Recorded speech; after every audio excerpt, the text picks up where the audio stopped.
Good morning বন্ধুরা, সকলে কেমন আছে? আমি ভীষণ ভালো আছি।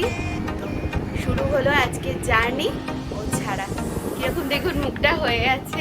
বেচারি আমাকে কালকে সমানে বলে গেছে তুমি যাবে না, তুমি যাবে না, কিন্তু আমি যাচ্ছি। কেন জানেন? কারণ আজ আমার ছোট্ট বাবা গোপাল ঠাকুরের জন্মদিন।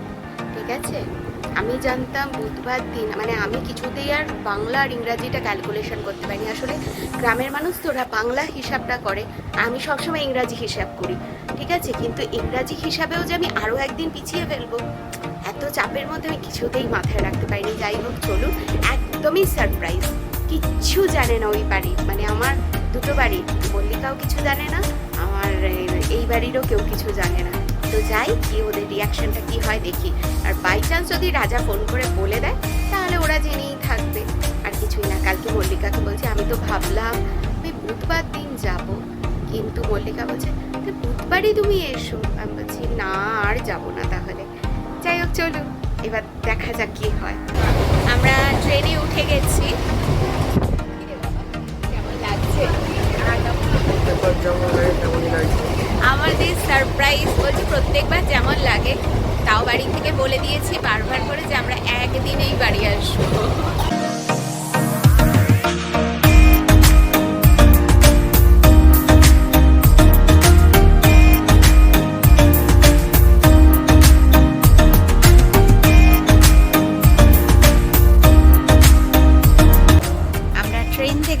বাসে উঠে পড়েছি, টোটো করে এসেছি, কিন্তু আমাদের যে বাস ধরার কথা ছিল সেই বাস পাইনি, তাই তো আমরা পরের বাসে যাচ্ছি, সুতরাং অনেকটা দেরি হবে। জাপানিজ কমিক সিরিজের নাম सारी उम्र में जो कर जा बड़े यार না, সেই বাসটা আমরা পাইনি। ঠিক আছে, এটা বাঁকুড়ার বাসই পেয়েছি ডাইরেক্ট। তো এই বাস ধরেই যাচ্ছি একদম।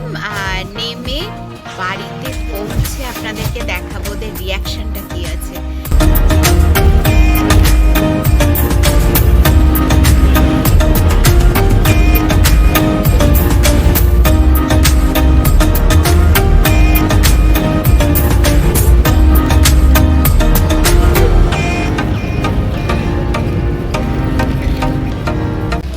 আমরা নেমে গেছি, কিন্তু যে সারপ্রাইজ দেবো ঠিক করেছিলাম সেই সারপ্রাইজ আর দেওয়া হয়নি। রাজা বাড়িতে ফোন করে বলেছে সুভাষ আমাদের নিতে এসছে। कौन है ये लोग? कहां से आते हैं? তাই তো বাবা, আমাদের আর সারপ্রাইজ দেওয়া হলো না। যাই হোক, সুভাষ নিতে এসে মিষ্টির দোকানে এসেছি, মিষ্টি নেব। আমরা বাড়ির একদম কাছে পৌঁছে গেছি। ঠিক আছে, ওরা তো সবাই জেনেই গেছে যে সারপ্রাইজটা, মানে ওই আনন্দটা শুধু দেখাতাম আপনাদের। আমার মেয়েটা নাচতো রীতিমতো। ঠিক আছে, মল্লিকা খুব খুশি হতো। যাই হোক, ওরা জেনেছে বলে খুশি হবে না, এটা করবি না। ভাঙাচোরা ঘর বাড়ি, ওই দেখুন ফুকি দিয়ে চলে যাচ্ছে। নামবো না? যাবো, আচ্ছা দাঁড়া। আমাদের কেক কেনা হয়ে গেছে, মিষ্টি টিষ্টি সব কিছুই কেনা হয়ে গেছে। দেখাই আমাদের বার্থডে বয় মুখখানা। কই কই একটু বার্থডে বয় মুখ দেখাও, মুখ দেখাও। হ্যাপি বার্থডে সোনা বাবা। থ্যাংক ইউ বলতে হয় না? আর এই যে মল্লিকা রানী, মল্লিকা রানী। আর মেয়ে কই? মেয়ে আমরা এসে তারপরে টিফিন খেলো সবাই মিলে। টিফিন খাওয়া দাওয়া করে এবারে দুধের খোঁজে বেরিয়েছি। মেনলি 1 কিলো মতো মল্লিকা দুধ নিয়ে রেখেছিল, কিন্তু দুধ আরও বেশি লাগবে। টুকটাক সবাইকে একটু নিমন্ত্রণ করতেও বেরিয়েছি, আমি আর আমার মা লক্ষ্মী। মানে ওই মুখটা দেখা সবাইকে। দেখি মল্লিকার আরেক জায়ের বাড়িতে এসেছি, তাহলে মল্লিকার আরেক জায়ের বাড়ি, মানে দেওরের বাড়ি নিমন্ত্রণ। আমরা এখনো দুধ পাইনি, দুধের জন্য আমরা এখনো ঘুরে বেড়াচ্ছি। সামনে দেখাই, চলুন, এই যে সামনে একটা গোয়ালা দাদা যাচ্ছে, ওকে ধরেছি রাস্তায়। ও একজনের বাড়ি গরুর দুধ দোয়াতে যাচ্ছে, বলছে ওখান থেকে 1 কিলো দুধ পাওয়া যাবে। এখানে তো পাখির দুধ পাওয়া যায় না, এখানে গরুর দুধ। সকালবেলা তো মল্লিকা দুধ রাখেনি, জানতো না, 1 কিলো দুধ মাত্র রেখে দিয়েছে গরুর। ঠিক আছে, বাকি তো সব গয়লা নিয়ে চলে গেছে। ওই জন্য আবার এখন সেই দুধের জন্য ছুটছি। দিচ্ছে দাদা।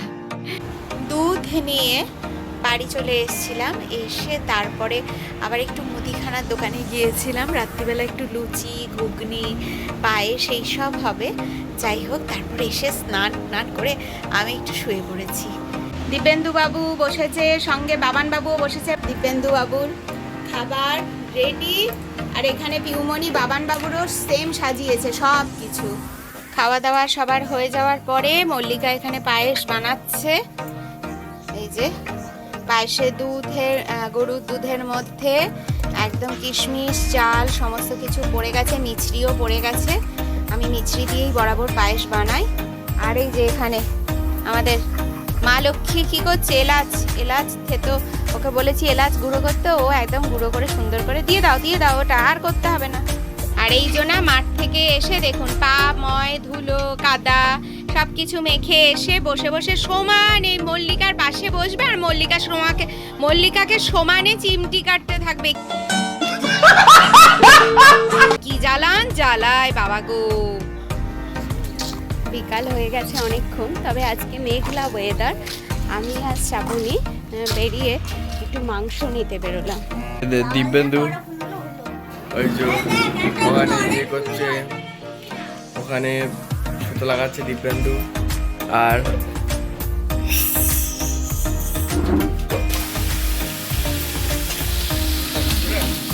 কি হচ্ছে আম্মা?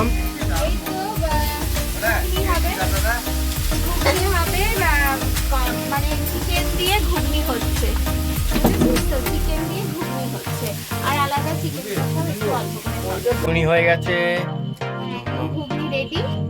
সুন্দর করে ঘুগনিটা বানিয়েছি। এখানে মাংস কষানো রেডি, জলও দিয়ে দেওয়া হয়েছে। ব্যাস দেখুন কাঠের জালে কিভাবে রান্না হচ্ছে, গরমের মধ্যে কাঠের জালে কেমন লাগছে। কিছু দাদু ভাইরা সব এসে গেছে, এখন এখানে সবাই মিলে লুচি করা হচ্ছে। লুচি বেলছি আমি, ওইখানে মল্লিকা আমাকে সাহায্য করছে আর লুচি খাচ্ছে। এতক্ষণ কারেন্ট ছিল না, তাই ওরা কেক কাটিং করতে পারেনি। এখন আপনাদের কাছে যে ভিডিও পৌঁছবে বর্ষবরণের ভিডিও, সেই ভিডিও আপলোড হচ্ছে না। এখানে নেটওয়ার্কের এত সমস্যা, তাই সব সমস্যায় জর্জরিত হয়ে আমরা এখন আছি। আমি একটু রেডি হয়েছি একটা কুর্তি পরে, আর ও মাকে দেখুন, মায়ের অবস্থা দেখুন, মানে যার ছেলের জন্মদিন তার মায়ের অবস্থা, মানে তার অবস্থা দেখুন।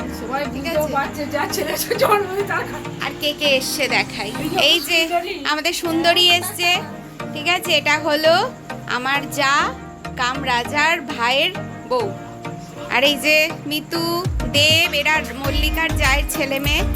আর এই যে আমাদের বাপন বাবু, রাজার ভাই। হাই করো বাপন,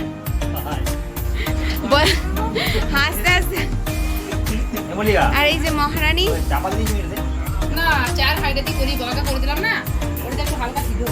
পুরি বাবা কফি বানিয়েছে, তাই আবার চায়ের হাঁড়িতে।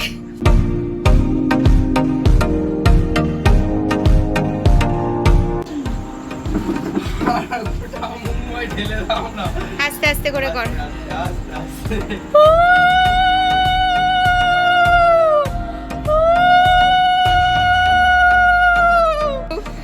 তাড়াতাড়ি যাও, আশীর্বাদ করো দিদি, আশীর্বাদ করো।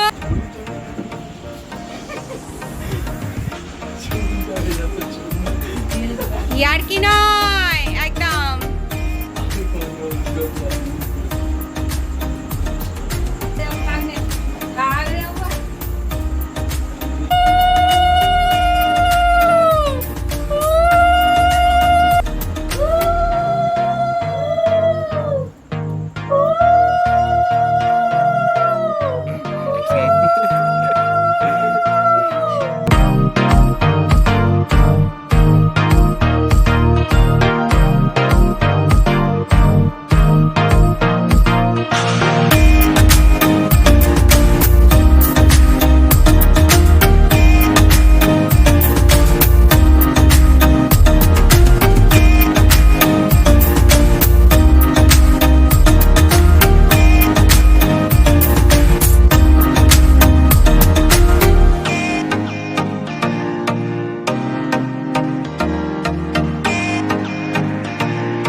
সকালবেলা। আমরা কাল রাত্রিরে ভিডিওটা কমপ্লিট করতে পারিনি, তার জন্য আজকে বলি যে কালকে রাত্রিরে অনেক মানুষ মানে প্রায় 20 মানুষ খেয়েছিল, মানে বাচ্চা বড় সবাই মিলিয়ে। তো 20 জনের মতো ছিল কালকে। আর মানে মল্লিকার শ্বশুরবাড়ির সবার দিকে ওই টুকটাক সবাইকে খাবার পৌঁছে দেওয়া হয়েছিল। আয়োজন হয়েছিল প্রায় 30-35 জনের মতো। তো বন্ধুরা, আমার এই ছোট্ট ভিডিও, ছোট্ট ব্লগ যদি ভালো লেগে থাকে অবশ্যই করে লাইক করবেন, কমেন্ট করবেন। আর নতুন বন্ধুরা আমার চ্যানেলটা সাবস্ক্রাইব করে পাশে থাকা বেল আইকনটা সকলের আগে প্রেস করে দেবেন, যাতে নতুন ভিডিওর নোটিফিকেশান পেতে পারেন। তো বন্ধুরা, ভালো থাকবেন, সুস্থ থাকবেন, রিঙ্কি লাইফস্টাইলের সাথে থাকবেন।